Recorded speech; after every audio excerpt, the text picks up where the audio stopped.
Hello everyone and welcome to the Smash Ultimate League. I'm your host Blaze, aka Spencer, and joined with me is... It's James, it's Kilij, and we have got a treat for you coming up in the next couple of weeks. Indeed, it's the Smash Ultimate League, but what is the Smash Ultimate League, Spencer? The Smash Ultimate League is an Amiibo fantasy draft league that takes place over 10 weeks with a bunch of events sprinkled throughout. There's going to be 6 teams competing in 2 conferences, teams made up out of Amiibo fighters, so the teams won't actually be playing themselves.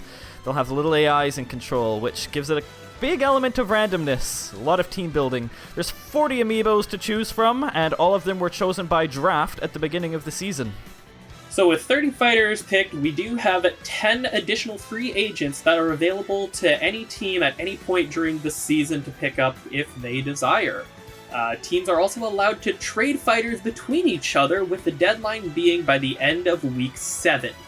So that's just a quick roundup, but how is the league itself actually taking place? Well, teams are going to be made up out of 5 different Amiibo fighters that they chose, all starting at level 1. Each Amiibo is granted 2 ability points at the beginning of the season. We have decided to look at the abilities, and we have chosen which ones to balance the teams around. So some abilities are worth more than others, and other abilities have also been banned. Some of them, it turns out, are quite overpowered, so we've had to put a lid on those ones.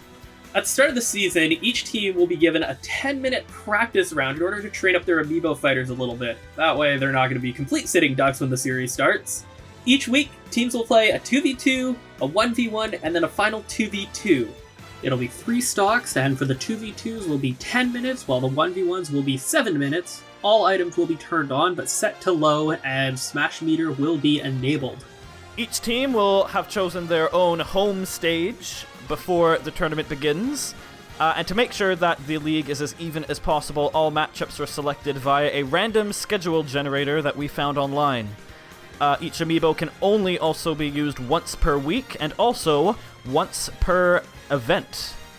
At the end of our regular season, the top teams from each conference will automatically move on and secure their spot in the playoffs, and the bottom 4 teams will compete to qualify for the final spot. That's how the league works, but we have some minor competitions thrown into the mix, something to play for teams that might be struggling, or for the teams who are doing well. The first minor competition takes place after Week 3. That's going to be a doubles tournament, so 2v2s all the way through. All 6 teams will be entering into a round robin if you're North American, or a group stage if you're European, with the top 4 teams advancing to the knockouts. The bottom 2 teams are therefore eliminated. All matches throughout the tournament will be played on Battlefield, so there is no home stage advantage for any of the teams. The winner of that tournament gets an extra ability point that they can give to one of their winning fighters. After Week 5, we will have an all-star game, which pits the Eastern Conference versus the Western Conference in a 3v3 showdown. Each team will bring 1 fighter to the event, and the match will be played on Mushroom Kingdom U. The match will also be 5 stocks. After the all-star game, we will be holding a Winter Classic event, which, if we scheduled it right, should hopefully be taking place in the winter. Each team will select 1 fighter to compete in a 6-person free-for-all this time on Temple. The winner will get 1 ability point to give to their winning fighter, of course. And like the All-Star game, each fighter will have 5 stocks. After Week 7, we will have a 1v1 stamina tournament, which is structured very similarly to the 2v2 tournament, but this time no items and on Final Destination instead of Battlefield. During the round robin, each fighter will have 300 HP for each of their matches, but once we hit the knockouts, they will be changed to a 500 HP per fighter match. The winner of this tournament will also get an ability point. That's it for the minor competitions. After that, we head into playoffs, which will go straight into an elimination best of 3 using the squad strike format. So we're using the entire team now for the playoffs. The 2 teams with byes, so the top 2 teams in each conference, will not play, obviously. Instead, the bottom 2 teams in each conference will play a qualifying round to move into the semis, and in typical conference fashion, each teams will be staying within their conferences. The winners of the semifinals will, of course, move on to the grand finals, which will be a best of 5 squad strike, where we will have the best of the West go up against the best of the East. At the end of the season, we will also assign player awards to the best or worst fighters in the league, with multiple awards up for grabs. And that just about sums things up. So before we leave you, now that you know how the league works, how about we tell you how the teams are looking before we get into week 1 of the Smash Ultimate League. Blazing Koopas! Repping the Western Conference, we have my team, the Blazing Koopas, and our home stage is Norfair. Leading things off with our team captain, we have Dragoncorn, Corrin, with Weapon Attack Plus and Move Speed Plus. Next up, we have our boy, Lukey7, the Lucas, with PSI Attack Plus and Tossin' Meteor. Next up, we have Calamite G, with Lightweight and Floaty Jumps. Following him, we have Shine Spark, Samus, with Insta Drop. And then rounding off the team, we have Nacho Mac, the Little Mac, with Jump Plus and Fist Attack Plus. Risky Bryzness! The first team repping the Eastern Conference is my team, Risky Bryzness. Our home stage is Lilac Cruise, and the fighters are as follows. Boss Nasty the Bowser, with Air Defense Plus and Physical Attack Plus. Flat Controller, the Mr. Game & Watch. I've got an emotional connection to this guy. Move Speed Plus and Jump Plus for him. The Rizzler, the Diddy Kong, Air Attack Plus and Dash Attack Plus. But not for me, Robin, female Robin, because cutie, Trade-Off Ability Plus.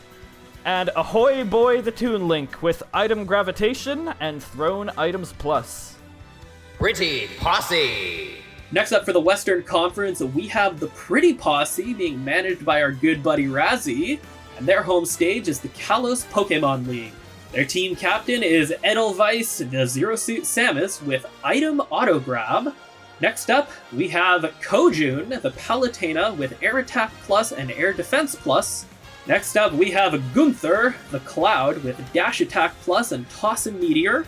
Then we have Fingerbeam, the Fox, with Move Speed Plus and Impact Run.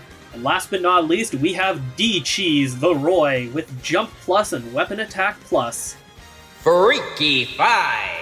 Next team in the Eastern Conference is the Freaky Five, managed by the wonderful Jojo, who's chosen Skyworld as his home stage.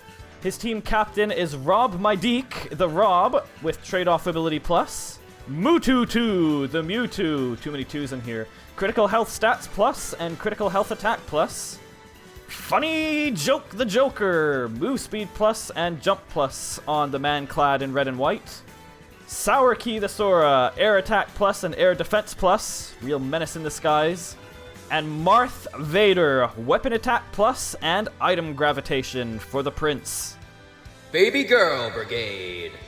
Lastly, for the Western Conference, we have the Babygirl Brigade being managed by Gabe. Their home stage is Spear Pillar. We've got their captain, Tear Bear, Terry, with the Trade-Off Ability Plus. Next up, we have Beef, the Byleth, with Weapon Attack Plus and Move Speed Plus. Next up, we have Stay Back, Ike, with Lightweight and Floaty Jumps. Next up, we have Zuzu, the Kazuya, with Physical Attack Plus and Air Defense Plus. And last but certainly not least, we have Mr. Fairy, the Link, with Jump Attack Plus and Air Attack Plus. Bangers and Smash! The final team in the Eastern Conference is Bangers and Smash, managed by the wonderful Ash. Her home stage is the King of Fighters Stadium, and her team captain is Blimey, the Shulk. He's got Jump Plus and Weapon Attack Plus. We've also got Freebird, Cow Cow, the Eagle, with Air Attack Plus and Floaty Jumps. Makes sense for the bird. Free Pass, the Lucina, Lightweight and Move Speed Plus on her. Free Key, Weapon Resist Plus on the One-Winged Angel. And Papaute, there's a French reference for you. Hyper Smash Attacks on Chrom to round that team off. Now that the rules are explained and the fire's now set, we will see you guys soon. So stay tuned for week 1.